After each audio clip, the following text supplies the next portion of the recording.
자, 그리고 이제 이 영조와 정조라는 조선 후기에 있지 않습니까? 개혁군주들 치기에 문물정비가 한 차례 일어나는 거예요. 조선 전기의 문물정비는 그 세종과 성종을 중심으로 관악 주도기 때 조선 전기 문물정비가 한번 이루어졌어요. 그 다음에 조선 후기에 다시 한번 영조와 정조 때 대규모 문물정비가 이루어지는데 이유는 뭐냐면 일단 영조 정조 때 왕권이 강해지면서 나름대로 조선이 이제 안정돼 있었던 거예요. 그리고 이제 두 번째 이유는 뭐냐면 조선 후기에 중국을 청이라는 오랑캐 왕조가 차지하게 되는데 이 청이라는 오랑캐 왕조가 있죠. 서양이랑 교류를 했던 거예요. 서구의 국가들이랑. 그리고 서구의 근대적 지식들을 갖다 받아들였던 거예요. 청나라가. 그래서 이제 이 청을 통해서 조선으로 있죠. 서구의 근대적 지식들이 유입되게 됩니다. 그러면 이제 이런 새로운 지식들을 갖다 바탕으로 해가지고 영종조 때 왕권이 안정되었던 시기에 1년에 이제 문물정비, 조선 후기 문물정비가 이루어지게 되는 거예요. 그러니까. 자, 영종조 때 대표적인 이제 문물정비 정리해 보겠습니다. 자, 일명 영조의 쏙쏙쏙 시리즈예요. 쏙쏙쏙 시리즈. 쏙쏙쏙 들어가는 거는 속편이라는 뜻이에요. 속편, 후속편. 쏙쏙쏙 시리즈는 대부분 영조 거라고 보시면 돼요.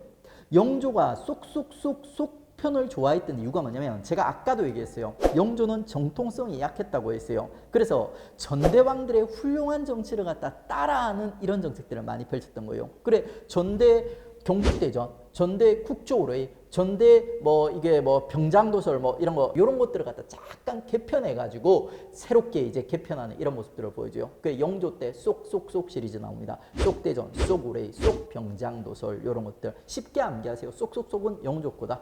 머리에 쏙쏙쏙 들어오죠. 그다음에 이제 2번 동국문헌비고. 조선 후기에 서구적 지식이 조선으로 이제 유입되는 거예요. 청을 통해서. 그러면 이 새로운 지식들을 갖다 정리하기 위해서 백과사전들이 엄청나게 많이 만들어져요. 조선 후기 별명이 백과사전의 시대라고 부른 사람도 있을 정도예요. 근데 그 많은 백과사전 중에 되게 중요한 백과사전 중 하나가 동국문헌비고예요. 이것도 중요하긴 하죠. 백과사전 중에 좀 특히 중요하다는 거예요.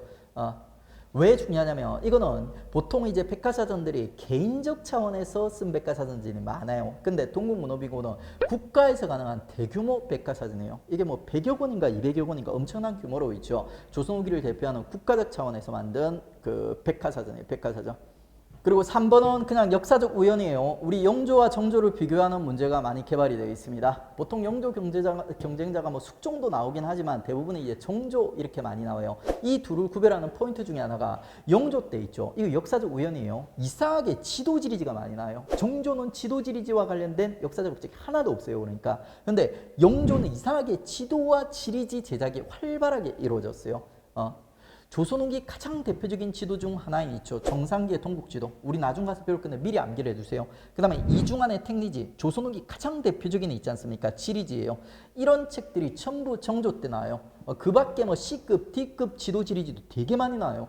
이상하게 영조 때는 지도 지리지가 많이 만들어지고요. 정조 때는 하나도 없어. 그러니까. 그 다음에 무원록. 무원록은 뭐냐면 이거는 법의학서예요.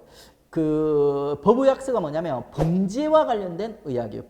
범죄를 조사하기 위한 의학. 세종 때 원래 무원록이 처음으로 나와요. 근데 이 무원록을 갖다 따라쟁이 영조가 또 새로 만드는 거예요. 그게 이제 영조 때 만들어진 무원록이에요. 세종 때 만들어진 거랑 구별을 해야 되겠죠. 그래가지고 수식어를 붙이면 어떻게 붙이냐면 둘 다 수식어 떼고 그냥 무원록이라 부르기도 하고요. 이 두 개를 구별할 때는 이렇게 불러요.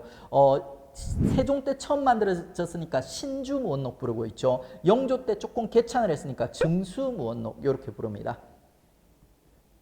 영조가 세종이랑 태종 정말 많이 따라했습니다.